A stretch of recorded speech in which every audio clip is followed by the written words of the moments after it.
Hello everyone, Terry Jones here, and I am going to show you how to paint a little summer scene. I want really blue skies, so I'm going to do something similar to this. Um, and I'm going to try to show you the simplest way of doing it and try to do it in under 15 minutes, but we will see. So the first thing I'm going to do is I'm going to wipe off my piece of paper here with a little bit of alcohol. And then the second thing I'm going to do is I want to put enough alcohol or enough color in here that I can kind of whip it around and let it become, kind of run all together. So here I go. Usually I'll use some blending solution for this, but I really don't want to use the blending solution because what I find is it makes it a little too hard to work with later in the other portions of it. So what I've tried to do is just put a nice thick amount on and used a little bit of my stir straw here to kind of just get to it. Because what I want to do is I want to pull clouds out of this. So I'm liking this so far, but the whole thing is pulling clouds out. So next I have this is a piece of tissue paper, or not tissue paper, napkin, but it is a napkin that doesn't have a whole lot of texture to it.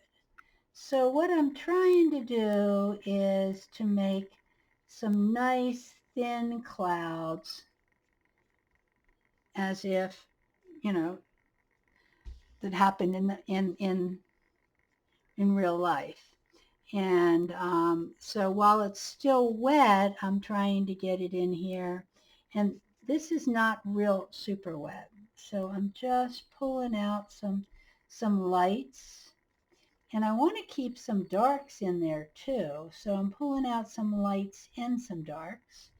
I want to have some, I want to have some, I want to have it look as if it's darker on the bottom. Again, I'm rearranging my piece again so I have more clean spots on it. And I want to pull out some more lights up here at the top. You could also use a Q-tip if that works better for you. You just have to pretty much dry it off. And here I go again, pulling out some lights. Now, I want this to look soft, but I also want it to look like it's really white at the very edges of the top. So here I go, pulling out some more. So I used denim at the very top, pull toward the bottom. So the denim gives you some really good, nice deep colors in here. And I used Sailboat blue in the middle. Okay, and so again, what I'm trying to do is pull off at the very top like it's a very soft cloud. And then I start building my cloudy shapes. I don't want dark lines at the very top of my cloud. So I build it with a fairly dry, you see how I'm drying my thing here, and I turn my Q-tip, because if I don't turn the Q-tip, it's going to paint. And see, now below it, I can use that as painting some too. So I pull off, put on, pull off, put on, until I get what I see as some really soft clouds with light in them. So let me see if I can pull off more here. This is DuraBright. It should pull back to white, but right now I don't want it totally at white, but I want to have these nice, beautiful clouds. And then I want to actually have some dark almost underneath some of the clouds. So I can go back in. So I've got just a little bit of my denim here, and I can go back in and put some dark shapes down here in the bottom. And a lot of times, most of the clouds, you have some lines kind of going through because that's the stratospheric place where the cloud goes. But those frequently have a little darkness on them. So there, I actually really like those clouds. I think they look quite luscious. So the next thing I'm going to do, and this is dry enough that I can just go right back in it, and I'm going to put some mountains or hills in it. I'm going to start off with something like juniper, or maybe even, let me try, monsoon might be a little dark. Juniper. Now, let's do one row of monsoon. Okay, and so this is just the very, very, very back hills. So I've got some very back hills there. And then I'm going to go with maybe some juniper because I want, in my back hills, I want some more color in them. So now I'm going with juniper. And I can take my little straw again and just give it a little bit of help here. So juniper's kind of light, and monsoon is fairly dark. But again, I'm using the actual pieces here to kind of move. And now I want to get some real sense of sun in here. So if I want to get some real sense in sun, the next hill I'm going to put in a lighter, a greener color. So here I'm going to flow this in as a light green color. My intention is that as I get this working, I'm also going to I'm going to put some sunflowers in the very foreground, but I do want it to look like there's some hills and some fields back there. So again, I'm using my little thing here to do that, and I really, really like what's happening here. So my next color that I'm going to put in is going to be my lightest green, and this is going to be my this is limeade. I'm going to pull down just a little limeade and kind of pull it through here, because next I want to end up with sunflowers. So I'm also going to put a bunch of sunflowers through this very front of it. I want it to look, I want there to be a lot of light. I love the light that's happened in there. I'd like to see if I can figure out another way to get a little light in. But so now I'm going to clean out some of this area here, because I do want the green in the background, but I want to make some sunflowery shapes in the very foreground. And I love that little piece back there. I'm not that thrilled with that piece, but we'll see. I want to just, and then in the very back, it's going to be very tiny. So to start off with next, I'm going to take two different colors for the sunflowers. I'm going to actually take three different colors. Okay, I love that sky. It's fabulous, and I love the dark clouds in the background and the sun here and the sun coming through. I think it's wonderful. So I'm going to start putting in some actual sunflower kind of circles. I could put it in directly with a little bit of just kind of overlapping them and letting them become sunflowers. And I might even clean up a little bit. I don't want the edges to get that green looking, so as it goes against that green, I may pull out. So this is just a damp or just a Q-tip where I'm just forcing a little pulling out of some of the colors here. So I don't want that hard edge happening. And then the next thing that I want to do is I want to look and see how are we working here. I'm going to use some of the sunbright, which is a little more of a, I think it's a little yellow, more yellow than the, or greener yellow than the Ranger. And I just want to put a few sunbrights back in the distance here. Some of them even kind of breaking the plane back there. And just give me a little more of smaller dots. Okay, I like that. Okay, then I'm going to put a bigger something here somehow. Okay, and now I'm going to go into a brown, and I'm fairly certain this is teakwood in here. I'm not quite sure what it is, but it looks pretty teakwoody.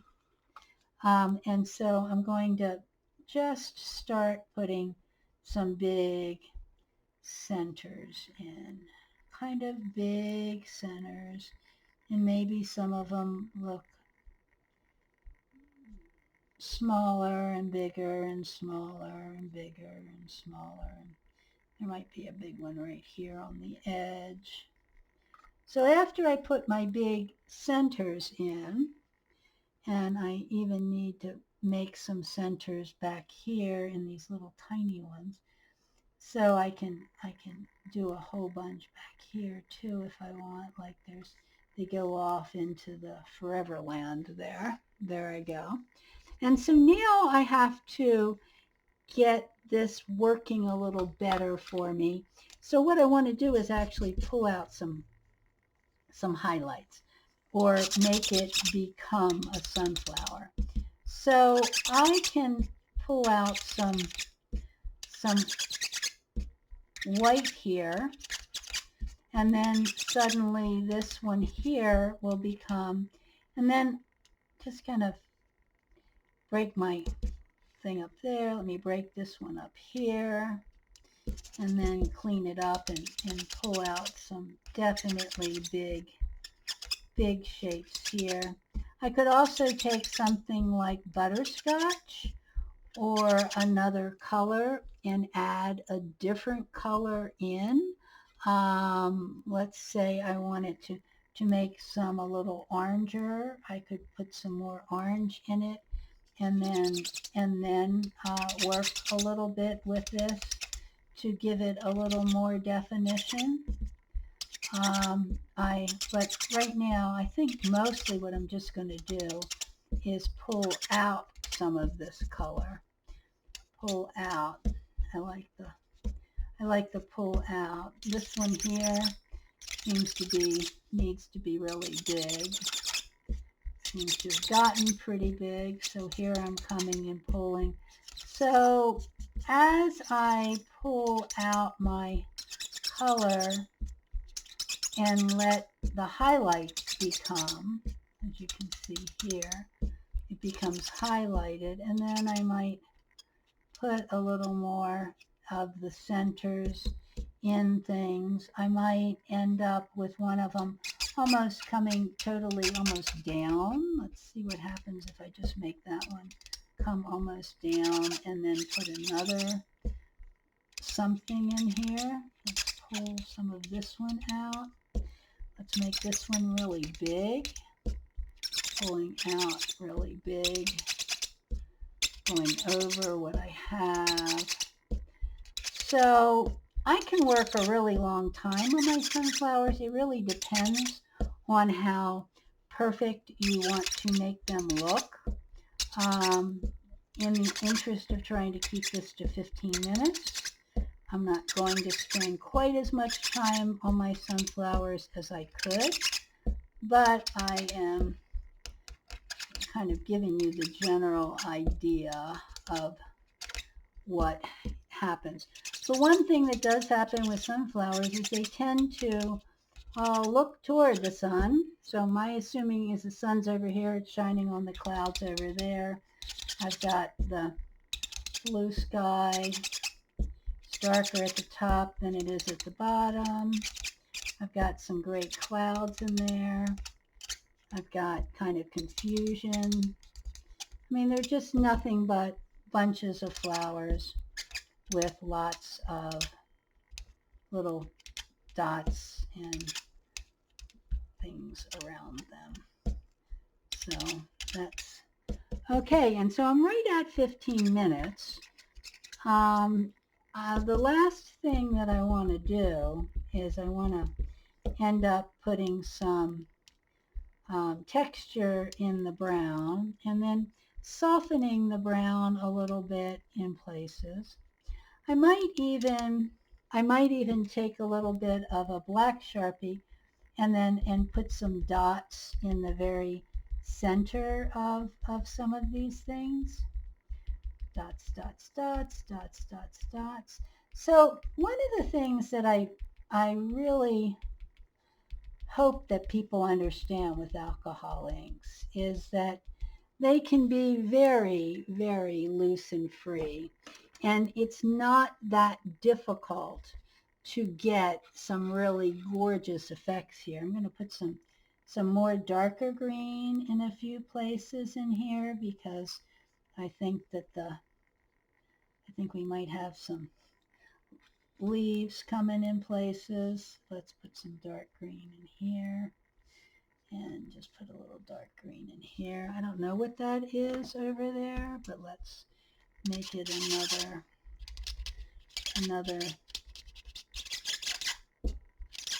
something here, and then maybe put a little bit of brown right there. Maybe I'll take that black that I had and make this much more interesting. And then I could even put some lines coming through, like I have some of these are attached. And I think I'm done. So that's 17 minutes. That's pretty close. So anyway, I'm going to call this a done painting. And as I said, you could spend more time on these flowers if you want. This tool that I'm using, you could also use a Q-tip if you want. This is just the blending pen, and it just is going to pull out highlights on my little leaves here. And I could put more highlights in the leaves there if I want. And what I almost always do at the very end is I still want to put just a little more dark, right? This one seems to need a little more dark, and let's get some little more dark in a couple of these. Okay, and then what I almost always do is just give it a sense of a little more chaos with some splashes, just some little easy splashes, as if light and insects and everything are happening, and it's done. So thank you very much for watching. I will post this on YouTube, and this is Summer Glow, Sunflower Summer Glow. Thanks.